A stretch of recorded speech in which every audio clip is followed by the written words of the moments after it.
have a very special guest today, and like Ali is with us like here at Zoom.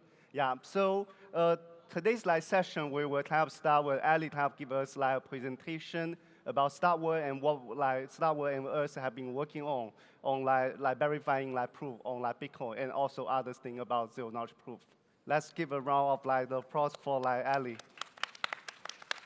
Hello, can you hear me? Yes. Can you see this? Yes. Okay. So first of all, I want to thank the organizers of this very important conference. And of course, I want to thank Weikeng and Louis, who are the bigger experts here. I'll just say a few words and hand it over to the real experts. My name is Ben-Sasson. I'm co-founder and CEO of StarkWare. I'm really sorry that I cannot attend this year the conference. But I do hope to meet many of you in the future or online. So I want to tell you about StarkNet and Starks and our vision for helping Bitcoin. And the TLDR is, please give us OpCat, and we will give you amazing things to do on top of Bitcoin and scaling and low cost and privacy and a whole bunch of other things. So let me take you back 11 years. It's actually more than 11 years. The most important conference I ever attended in my life, the one that transformed my career path, took place in May 2013 in San Jose. It was a Bitcoin conference. It was called, Bitcoin conference by the Bitcoin Association. Back then, I was a professor of theoretical computer science, and I was involved in building code for proving integrity. And I was peddling my research mostly among academic institutions. I was giving a talk at Stanford and Berkeley, very good universities in the US. And I heard that there's a conference of this weird thing called Bitcoin. So I asked to speak there. And it was at that convention that I completely changed my slides and made them, much less academic, and talked about how proof systems can help scaling blockchains. And I'm very proud to have been the very first researcher to realize that proof systems and blockchains work really well together. So ever since then, I had a vision of using our technology, today called Starks. Back then, this was a few years before I coined the term Starks. But I had a very clear vision of using that kind of math in order to scale Bitcoin. Back in 2013, Bitcoin was the only thing around. Ethereum was still 1 year in the future, and other things. So this was my vision and my passion ever since I got red pilled at that conference in Bitcoin, by people like Greg Maxwell and Mike Hearn and Gavin Andresen, who were all like very enthusiastic about this research. And basically, what I remember from that was that I got off the podium, and instead of the usual academic reaction that I got of like people with glassy eyes, like asking, half dozing, like, why are you doing this? Why are you wasting your time, trying to make, these algorithms that will never work? Why are you trying to make them work? When I got off the podium in San Jose 11 years ago, the reactions I got were, okay, where's the code? And I asked, what do you mean, where's the code? Why do you need the code? They said, well, here are like 5 different things we need to do with it tomorrow, contingent payments, privacy, light clients, and so on and so forth. And it was this sort of, punch in the stomach that I got. Wow, this is like something really different that led me on a path that, brought me today to be CEO of StarkWare, 200 engineers and researchers working on scaling blockchains. So since then, we've shipped a lot. At StarkWare, we're not so much about hype, and we're not so much about speculation. we are a lot about working hard and delivering value in a way that is safe and usable. So we invented Starks. We invented so many of the things that now everyone agrees are the way to scale blockchain. So everyone talks today about validity rollups and how using proof systems is the way to scale. Well, we, our work, our products, things like DYDX, Immutable X, Sorare, Starknet, Cairo, all of these things are what showed to the world and proved that this is the right way to do things. And I just want to tell you that when we started, even when we founded StarkWare, everyone, people didn't believe that this is the way to scale blockchains, and they didn't believe that our particular technology is the best way. But we proved that this is the way. And, this vision of using Starks to scale Bitcoin has lingered around with us all the time. I just tweeted yesterday, that 5 years ago I made a bet with my dear friend and co-founder Uri, whether in 5 years' time. So we did this bet in 2019. Will there be Starks on Bitcoin by September 2024? So I'm not sure if who won the bet or not. I mean, there's halfway there. You lost, Eli. But sorry. You lost, Eli. We discussed it already. You lost. It's not there yet. No, wait. I just want to say that on Twitter, which is, right, that's where truth is decided these days. A majority, I got more votes for winning, so I don't know if I lost. But anyways, and by the way, it's supposed to be settled on the 19th of September. So we still have, Weikeng is a very resourceful guy. I think, we still have like roughly 2 weeks in order to even push it over the line. So we'll see. You lost. Anyway, we always wanted this on Bitcoin. And now with Stu and hopefully with Offcat, I think everything is sort of in line to deliver really massive scale, low fees, privacy on top of Bitcoin. So what is Stu? Well, it's our second generation proof system. It's open sourced, making terrific progress. It will reach mainnet of Starknet in Q1 25, like in less than half a year. And the main thing to know about it is that it uses as its basic objects numbers that can fit inside Bitcoin words, 32-bit words. That's the most important thing for this, for this talk. And Weikeng knows a lot more about the relevance to Bitcoin. It is also extremely fast and efficient. It holds the current world record in terms of ability to prove hashes per second on a quad core. So it's like also very, very efficient.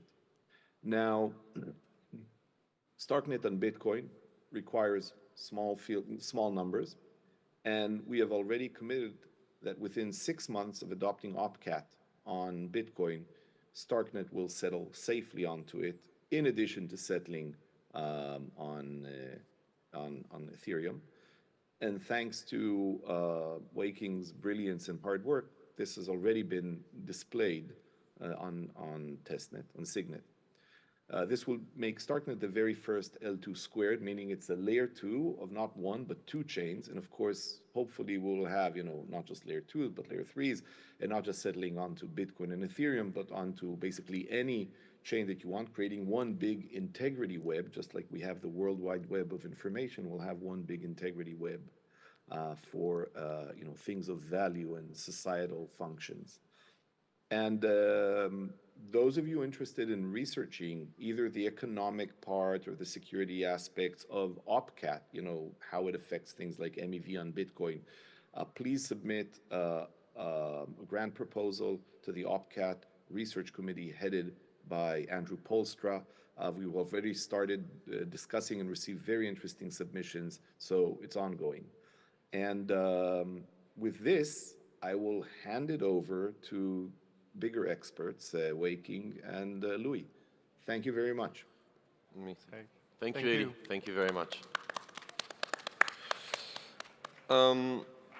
Great. So thank you, Weikeng, for hosting us and to inviting us at this event.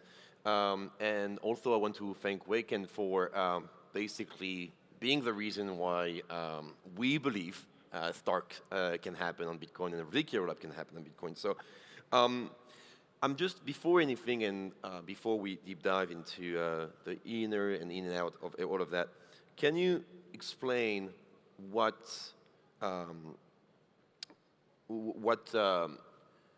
proof validation on Bitcoin will enable, and how does Bitcoin itself works when it comes to validation and proof verification?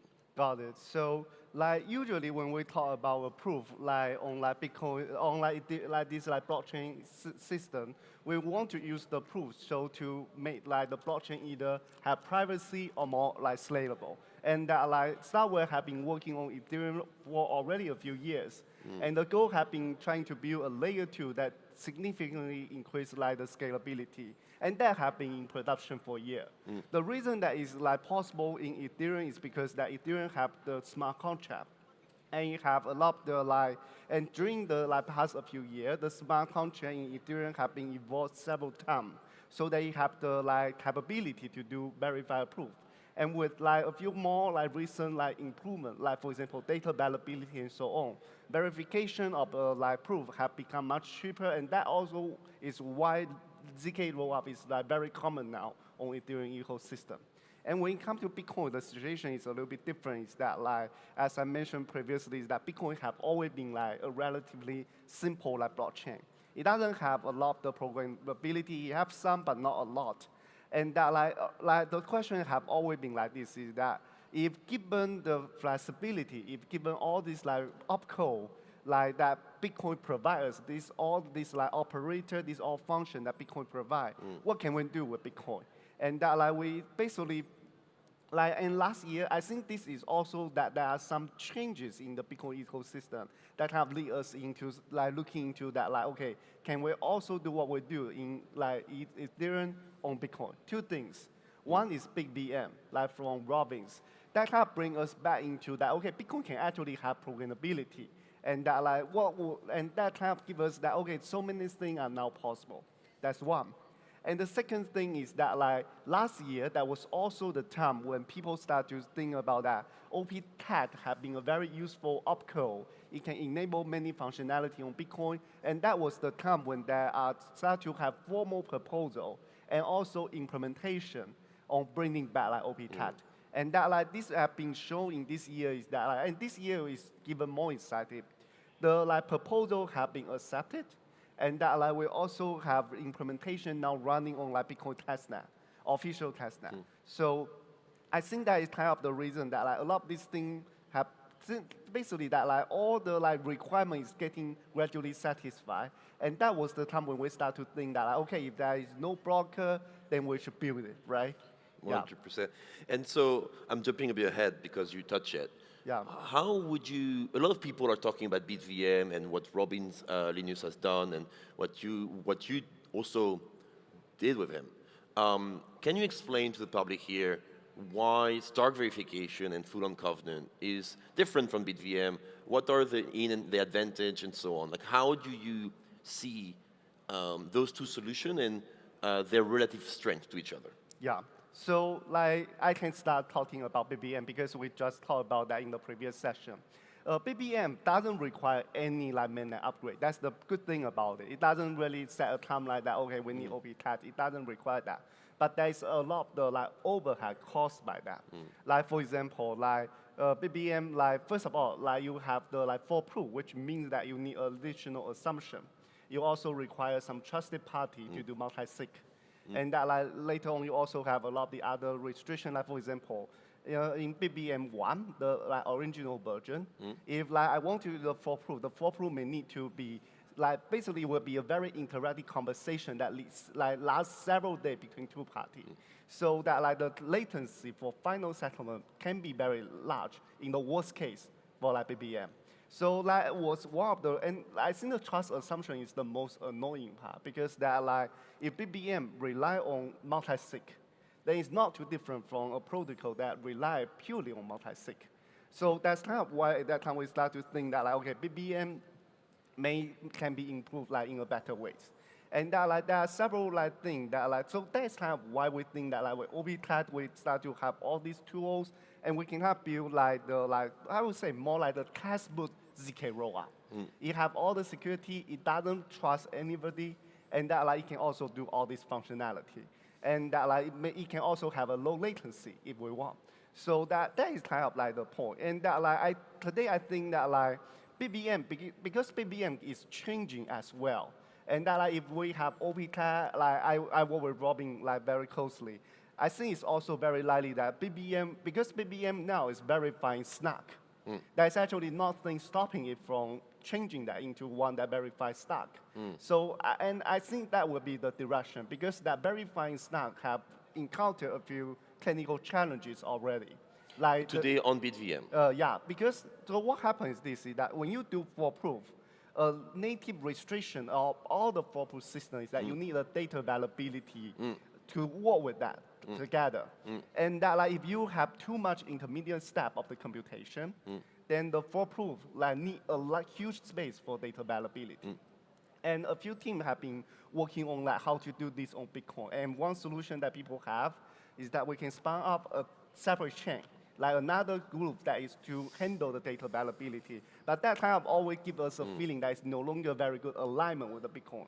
And but if you have like Stark, the good thing about Stark is that most of the computation in the intermediate state is actually very few elements, very few data. So that like it kind of is much more affordable than the Stark-based like solution. Interesting. And so you believe that BitVM is looking to move toward from SNARK to Starks right now? Yeah, the only thing that is stopping that is really about OPCAD. Why? Because if you have OPCAD, Stark will be strictly more efficient than Stark in BVM. So it's very likely going to change that, and changing that can also handle a lot of the problem that BVM, or a lot of the challenges that BVM is facing today. Yeah. So a side topic which someone came to me about yesterday, which I forgot to brief you, is there is a claim that BitVM is much cheaper than a full Stark verification. So the question to you is, how efficient, assuming CAT, would be Stark verification versus a BitVM style solution? Yeah. Including the optimization coming from CAT, of course. Yeah. So I think there is a lot of the I don't have like a very clear number, but here is one thing is that like, because like BBM, the biggest overhead of the BBM right now, I think a lot of the teams start to figure out that it's more about data availability, because that is the part that is like a little bit unclear about how to actually do that. And like that part, I will put that aside. Is that at this moment we don't have a full number for the like for BitVM. Yeah, because the good thing about for proof is that unless the proof is invalid, you don't need to do any computation. Yes. But you still need to do the data availability, even if the proof is correct.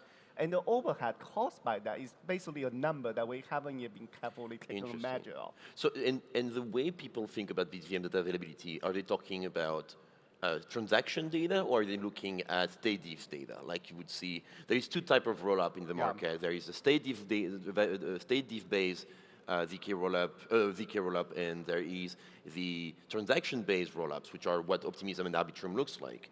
And so what right now, when you're talking about data availability, are we talking about the state diffs, or are we talking all transactions being pushed on chain? I think it's kind of even more preliminary. At this moment, like for BBM, the data availability is more about, because BBM do the following. BBM verify a snap proof. Yeah. Now the data availability is for this like snap proof. Okay. But you know that for snap proof to be like useful, you do need what is the transaction that this like proof cover, right? Yes. That part I think would be currently being treated as a separate like solution. I see. Okay, great. Okay, and so today, do you believe? Okay. So we all talk about CAD, we talk about BitVM. People are still exploring script, which is Bitcoin language.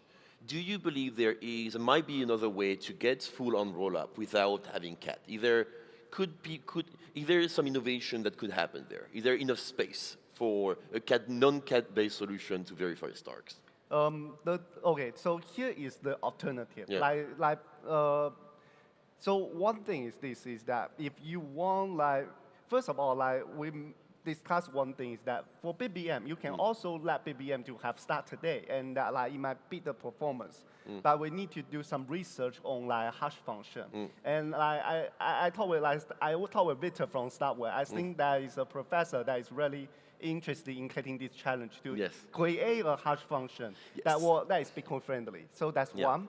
And that like other thing is this is that because like if you have covenant from other like Bitcoin proposal, like transaction hash or like or CTV, CTV, and that like well ideally if you also have multiplying 64-bit multiplying opcode, you can also significantly make it faster. So there are alternatives there.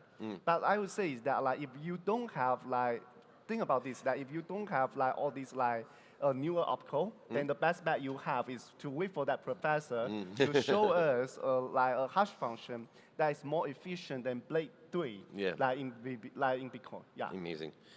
Okay, and so the next question then is, can you explain why Bitcoin is so restricted? Why are we in this situation in the first place? Yeah. So like I think Bitcoin is kind of, so Bitcoin actually kind of gone through a lot of the big changes in the past few years. Like there are Taproot upgrade, there is the segregated witness upgrade, and also one called like Taproot upgrades. And that like I think Bitcoin is start to kind of slow down a little bit in the recent year. There are several things, actually several events that caused that. First of all, you know that like in the UK, the Great White is actually doing a lawsuit in the court, basically claiming that he's the Satoshi. And that case actually have affected a few of the like core developers that actually have interaction with Satoshi back then in that year because the court want them to provide testimony, and they really don't want that kind of the trouble. So that like a lot of the core developers have started to win a little bit like silence there. So that's one thing. And another thing is this is that like to be honest, like pandemic have also caused an effect because that like for Bitcoin like when, for example, like I recently read an article talking about that. When people are making like big changes like segregated witness or Taproot like upgrade, they're actually having a lot of the like offline meeting like this. Like so basically there is a lot of the like offline conversation that have already been heard between like core developer and so on. But this like tradition is kind of phased out after like the pandemic is that like a lot of these events have not been like made. So that like I think like Bitcoin is just a time when that everyone need to come together. And this like OPT actually have a lot of the support from different groups like already. It's kind of more about that like okay like do everyone like agree what are the remaining problems? It's kind of like just a final meeting to wrap things up. Yeah. And so when it comes to what's script and how you get computation on Bitcoin, using CAT, you invented a new technique called Caboose. Yeah. Can you explain why you need that technique, what it does, and what it enables? Yeah. So I need to briefly explain that. So basically that like when we are developing like the proof verifier on like Bitcoin, we also develop technology that can carry state from like one transaction to the other. And I would need to make a like disclaimer that actually several projects also are working on similar thing. And that like this is probably not, we probably are the first one to create that, but some other team also have alternative. But the like, high level idea is that you have a transaction that does some of the computation. The next transaction can actually get the data from the previous transaction, and then they can continue the computation like that. And that's smart contract. So basically that like with OPCAT and with this like technology, you can actually pass like information from the previous transaction to the next. And this will already allow a lot of the application, even just simple like Bitcoin application. Like I have a joke with a friend basically saying that you can build poly market on Bitcoin. You can let people start to bet on whether Harris or like Trump will be the president. So we also, StarkWare specifically announced a $1 million research fund for CAT and CAT-related operation. Do you have projects that people you would love to see, so some of the people in the attendance could apply and work on those projects based on CAT? Yeah, so I think we are going to see a lot of the projects, like for example, DeFi, lending, and actually privacy is also a very big like segment of like Bitcoin. So I think that like, and even like simple ball, actually like I mentioned the Donald Trump and Harris, right? That was actually a simple app that could be built like with OPCAT. So I think is that like, I think this is the moment where a lot of the people start to get interested, learn from that, and then become developer. Yeah. Awesome. So thank you a lot, Weikeng, for this time, for all the amazing explanation, and for anyone who wants to ask questions about Bitcoin. Weikeng is a word expert. Literally, there is no one better than him right now on the planet. And so I want to thank you and thank L2 Interactive for organizing the event, having us, and all together working with us to make Bitcoin scale again and bring Stark to Bitcoin. Thank you so much.